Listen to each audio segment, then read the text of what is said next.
कि कानो हो बुतरुआए करा के खेले तो हो राजा जी कि कानो हो बुतरुआए करा के खेले तो हो राजा जी।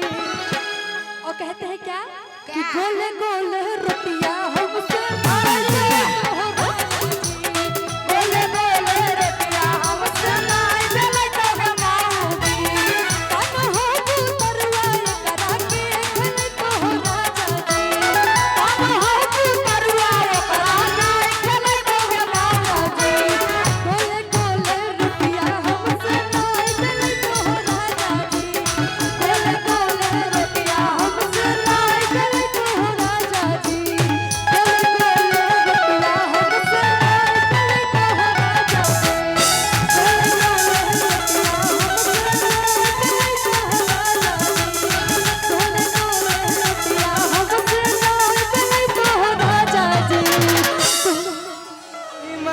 मन मिलो है छौड़ी नोटावा पर ले ले बोझा के कोठावा पर गे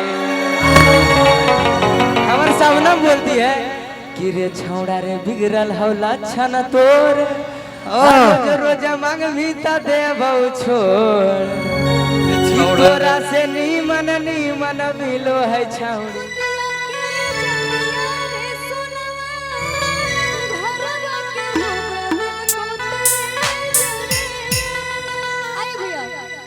पापा पोसला को सुगवा के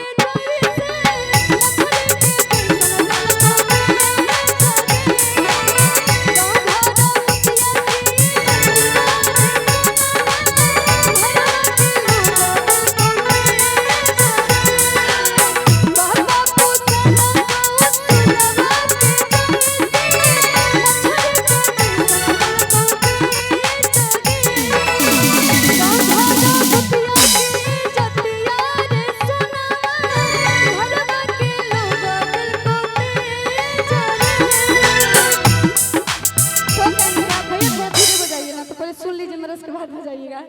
और कहेंगे क्या? अच्छा प्रिंस आ जाओ तुम, आइए। आप बोलिए, अब ठीक है ना? ठीक है। हेलो, कोई बोलता ही रे? नहीं रे। तो सबसे पहले यहाँ जितने भी है सभी को पैर छू के प्रणाम। हम सिंगर प्रिंस यादव, आप लोग ताली बजा के आशीर्वाद दे दीजिए। भैया एक माइक और नहीं है? एक माइक और दीजिएगा, थोड़ा सा माइक दीजिए, माइक दीजिए ना। Hello hello hello hello hello hello hello. आप लोग